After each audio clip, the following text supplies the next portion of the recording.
Hey guys, this is English Shooting, I'm Callum, and let's get into the video. The long-awaited tour of America has finally happened, and well, as I stand now, has been completed because we're at our final destination in Kentucky. You can actually see the house behind me, an absolutely amazing place. We've just spent our first night there, but as many of you will know, we spent the previous 10 days covering over 3,000 miles, going through a total of 13 different states, stopping at gun shops, ranges, and everything else in between. Now, I really didn't know how to tackle filming that and showing you guys all of that, because there were some days where we literally spent the whole day in the car. That wouldn't mean made a very good video. So I'm gonna overview it and give you the highlights in this video, and there are gonna be a few dedicated videos spinning off of it. Getting into the travel, of course, we flew out of Heathrow into Chicago O'Hare Airport. We had an absolute nightmare with the rental company, but we managed to get the pretty cool Toyota minivan to complete our mammoth journey. Our first stop out of Chicago was, of course, Buffalo Wild Wings. For those of you that watch the live streams, you can know how much I love my wings, and Buffalo Wild Wings as well. So we ticked that off. We found a nearby motel, then to carry on the next day to Indianapolis. Now, we were meeting somebody for business with Magload, but we were able to squeeze in some fun as well. Meeting at the world famous Charlie Brown's Diner, had an awesome breakfast there, and then went off to the Indianapolis motor circuit. Now, this for me was an absolute bucket list, nothing gun related, but I'm a huge motorsports fan, admittedly more F1, but we got to go around the track and even kiss the famous bricks. Then it was back into the car, heading straight back where we had come from. We stopped off at our first Cabela's. This place never ceases to amaze me and blow my mind.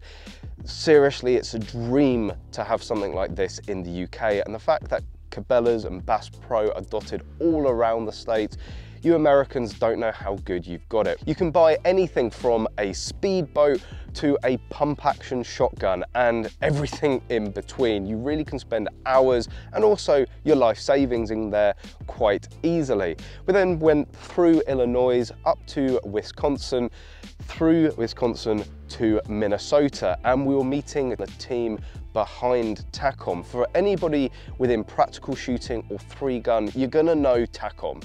It's something that has featured on the channel a lot of times. It was my first shotgun caddies that I ever used, and to actually be stood not only just outside that shop, but to go in and meet the man himself was a huge pleasure and honor. We spent the whole day there. They threw open the doors and really couldn't be more hospitable, and we really can't thank them enough. There's going to be a whole video of the tour of Taccom and a little bit of an interview with Connors and Tim, so keep an eye out for that on the channel. Leaving Taccom, we had a bit of a mammoth couple of days of driving to get down to Missouri to meet a subscriber of the channel. Now, we'd been talking for a long time back and forth. Of course, this trip was meant to happen 2 years ago, and I think the first email sort of started of, look, I've got a load of full auto stuff. If you're out in the States and you're passing by, do you want to come and shoot it? Of course, we made sure that we were going to go through Missouri, because not only did he have full auto stuff, he also had full auto Glocks. Yes, not G18s before anybody wants to go, oh, where's the little selector? They were converted full auto Glocks. But we met up with Tom, and again, I just really cannot stress, thank you, Tom, for getting in touch and giving all of us that opportunity. We met up the night before, found a nice craft beer place, had a few drinks there, found a nearby hotel, and then met at the range the next morning. And really, the stuff that Tom was pulling out of his bag was just absolutely insane. This will all be put into a big video because I've lost count of how much full auto stuff and how many guns we actually shot during that day. But we had a full auto Glock G3, a full auto AR-15, AK, Sega 12, an open bolt 22 SMG, PPS 43, Uzi, and a hell of a lot more. Now, when I say a full auto Glock, there are actually two, and well, we were blessed with two hands, so of course, what did we have to do? That's right, dual wield the full auto Glocks. And I did gear up to it, so it wasn't like I just grabbed them both and went at it. Tried both of them, you know, weak and strong hand, got familiar with the full auto Glocks and got to a point where I was confident to do it in dual wield. So it may look a little bit more cowboy than it actually was, but we were in a controlled, safe environment, and I felt comfortable to be able to do it safely. At the end of the day, as long as you're doing it safely, it doesn't really matter how much fun you're having. But the real cherry on top of that day was, of course, the full auto Desert Eagle in 50 AE, an absolute hand cannon. Yes, utterly ridiculous. Yes, there is no point whatsoever for it to exist apart from putting a massive smile on your face. There's been so much division in the comment section on the Facebook videos and Facebook posts. Oh, why, that's just silly. Oh, only in America would you get something like that. Yeah, because the Americans know how to have fun with guns, and we got to share that. An absolutely amazing experience and something that I'm not going to forget in a hurry. So again, a huge thank you to Tom to inviting us and making that happen. You're going to see a lot more from that day very, very soon. From there, it was another mammoth amount of driving to eventually end up in Texas. On the way through though, we managed to stop at places like Black Rain Ordnance and also TNT Guns. By this point, it had become quite routine, just dropping into gun shops and ending up spending like 45 minutes, an hour, just chatting with them about the difference between our laws and theirs. But the overarching consistency with these gun places is how friendly they were. They really couldn't do enough for you. They really just opened their doors. Anything you wanted to play with, anything you wanted to look at or ask questions about, they were more than happy to. So after another stop in a motel and a few hundred miles of driving, we ended up in Dallas, Texas. We ended up spending a few days there, a couple of nights. This was the longest stop for us as we had a fair amount to do and go and enjoy. That included a lot of food and also some guns as well.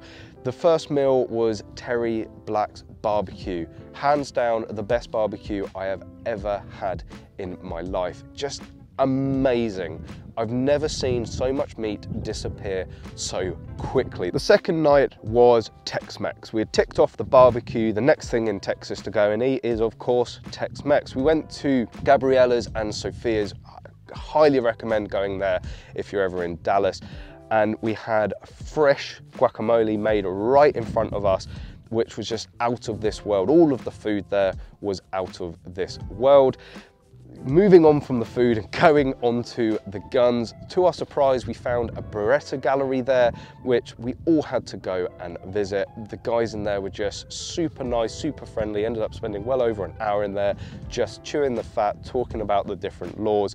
And we also managed to sneak off over to Rifle Gear, where we also had a little bit of business. That place was absolutely incredible for ARs as like a dedicated AR and rifle shop, there was nothing that we had seen like it. The amount of components that you had available there was absolutely insane. Of course, being in Texas, everything's bigger, so we had to go to a Bass Pro, which continued once again to blow my mind, the size and scale of it. The fountain, if you can even call it a fountain, the ginormous water features that they have in there, and the almost shops within a shop. Something that we had just completely forgotten about Dallas, and unfortunately something Dallas is quite famous for, is of course the Grassy Knoll. And being only 5 minutes away from where we had lunch one day, we had to go and have a look for ourselves. A really surreal experience. I've seen loads of photos and videos and documentaries and movies,